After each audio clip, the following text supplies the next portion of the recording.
Koçova është një destinacion i qetë, me histori të pasur, me natyrë gjelbëruar dhe tashgëmi interesante.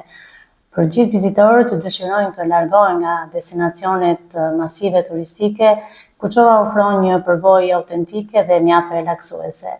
Nga të gjithë, identiteti i qytetit lidhet ngushtë me historinë e nxjerrjes dhe përpunimit të naftës si dhe me bazën ajrore.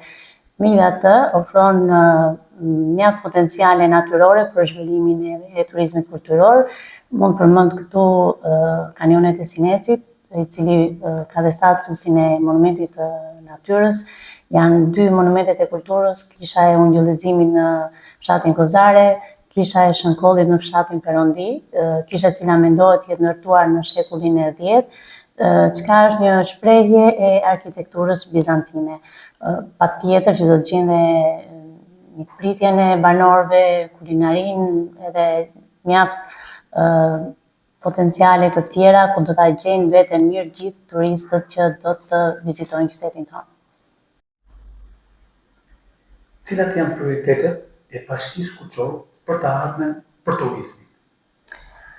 Atëherë, në prioritetet më kryesore të bashkisë sonë në lidhje me turizmin janë mbështetja, ruajtja dhe zhvillimi i gjithë kapaciteteve dhe aktorëve dhe institucioneve që janë në fokus për zhvillimin e një turizmi sa më cilësor. Në projektet më të afërta janë rikonceptimi i bulevardit qendror, në krah të cilit gjenden kodinat italiane, të cilat dëshmojnë për një zhvillim shumë të hershëm kulturor në qytetin e Kuçovës.